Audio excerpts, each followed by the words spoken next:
Most people watch sports events, but do they really know what goes on behind the scenes? Wale Adeniyi worked as a matchday steward at the Den, home of Millwall Football Club, for their home game against Birmingham City. This is his experience. Millwall at the time, Birmingham, it was a decision to see who is actually going to go into the Premiership.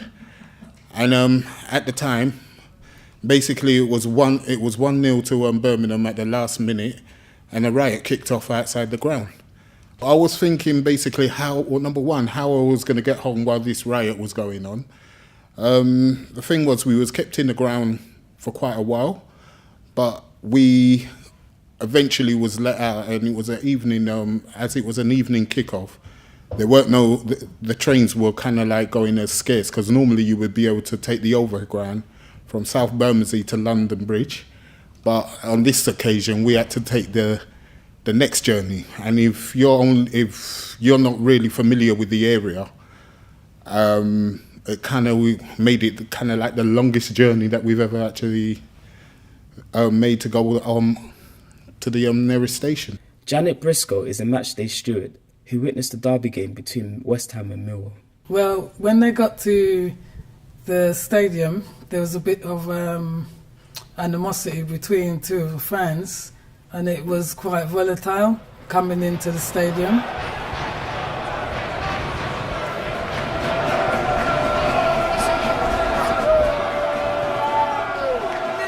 When those two clubs met, the atmosphere was a very volatile atmosphere, because the two clubs have had history from like the 80s. Paul is a response supervisor. He remembers the night at Upton Park.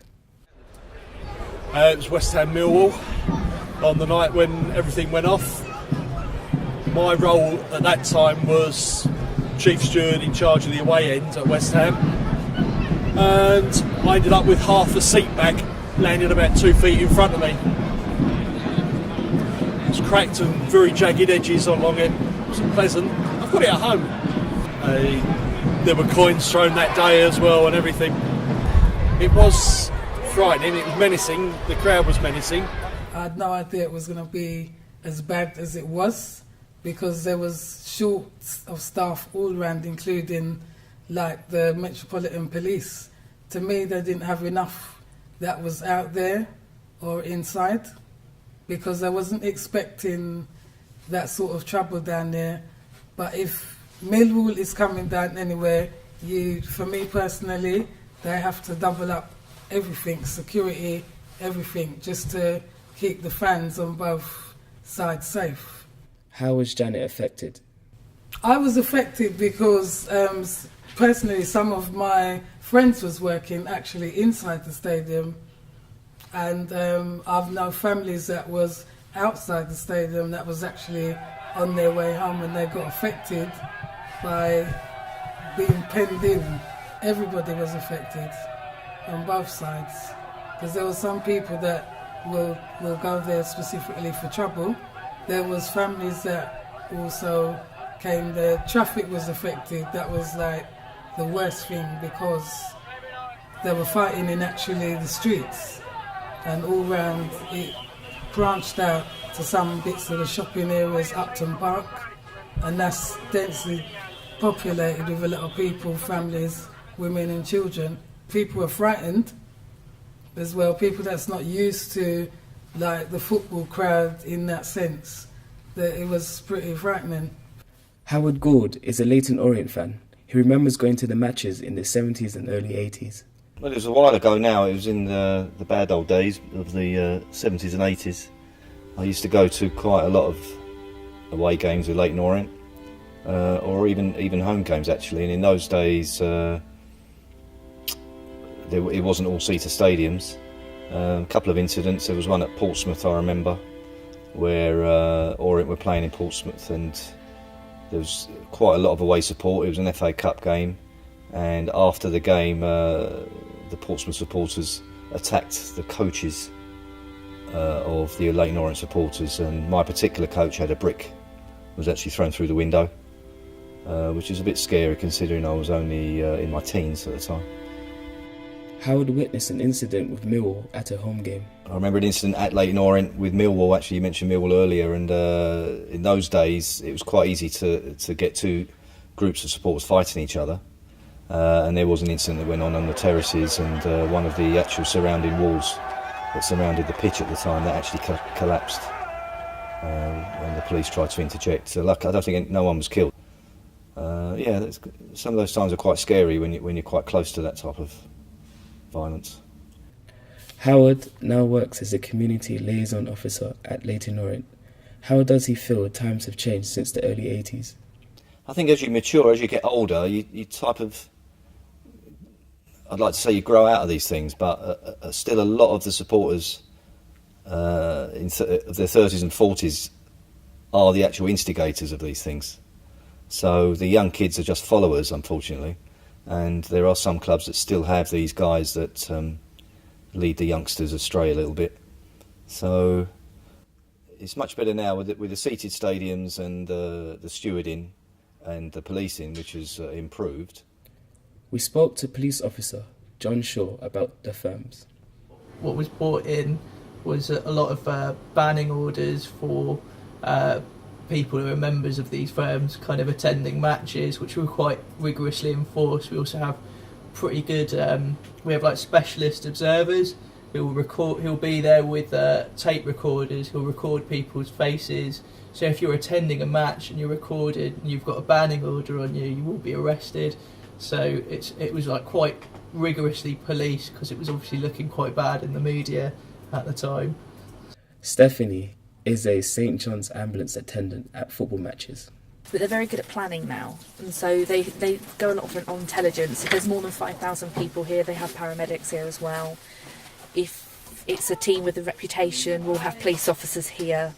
If certain teams will search everyone on their way in even more in depth, but that's more the stewards doing that and the safety officers.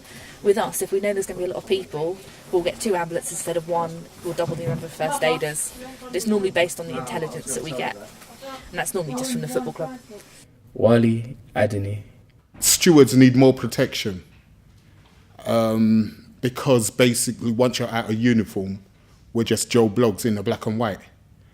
And I think what happened is we're not given no radios, no form of communication once we're out of the thing. So we don't have, as stewards, you don't have the same rights as anybody like within the police force. So basically, I feel that we do need extra protection from either if it be the FA or even FIFA or even the police on site at the time. Janet Brisco. More notice, a bit like more media notice of what may happen. Staff usually has briefings of these, like pre-match briefings we have all the time. And if there's a club like Millwall, you have to be, I think, on top of everyone's got to be on top of their game. And I'd say this for any club that is going to go into that situation, to make sure they've got the provisions in place at least a week before, and then when the time comes, they'll know exactly what to do. I think they need to really investigate more of the hooligans, the hooligan elements, you see what I mean? Because a man in a jacket might be a man in a jacket in the daytime, but at night time, he's a different person. So they need to really do proper follow-ups in the football ground,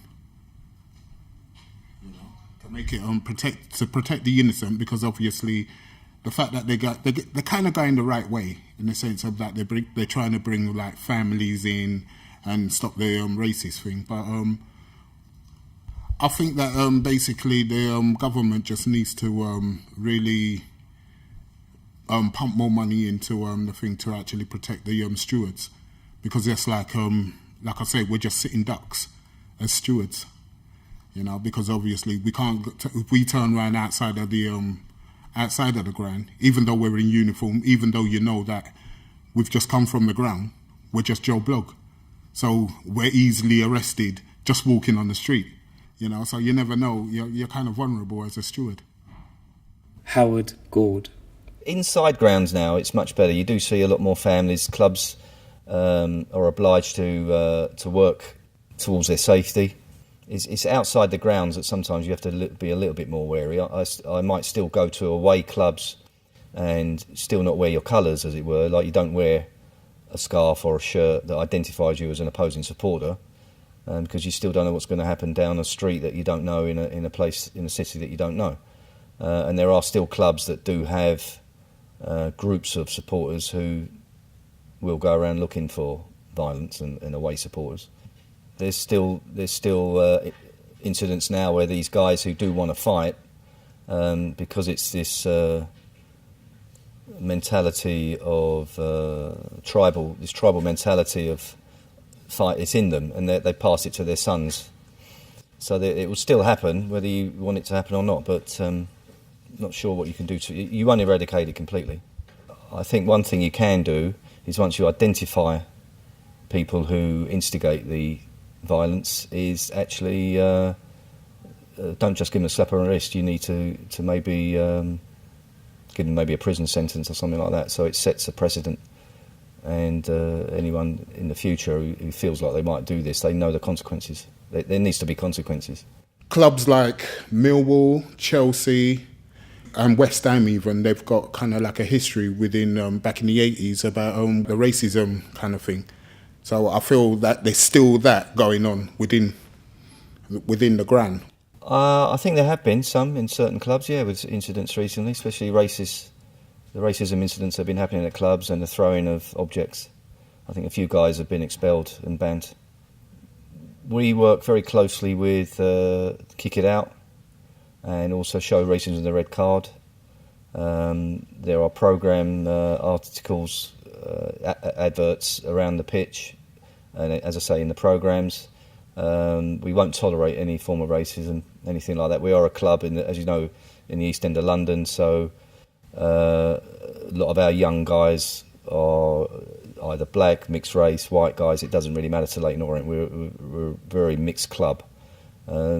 So glad to say it's never happened at Orient, and I would be very, very surprised if anything like that did happen at Orient. But it wouldn't be tolerated. If anyone in the crowd was heard citing racist remarks, they'd be arrested and then courses taken. Can racism really be eradicated from the football grounds? Is it possible to have a friendly rivalry between clubs? It would seem things have improved since the 1980s, but can we truthfully call this the beautiful game?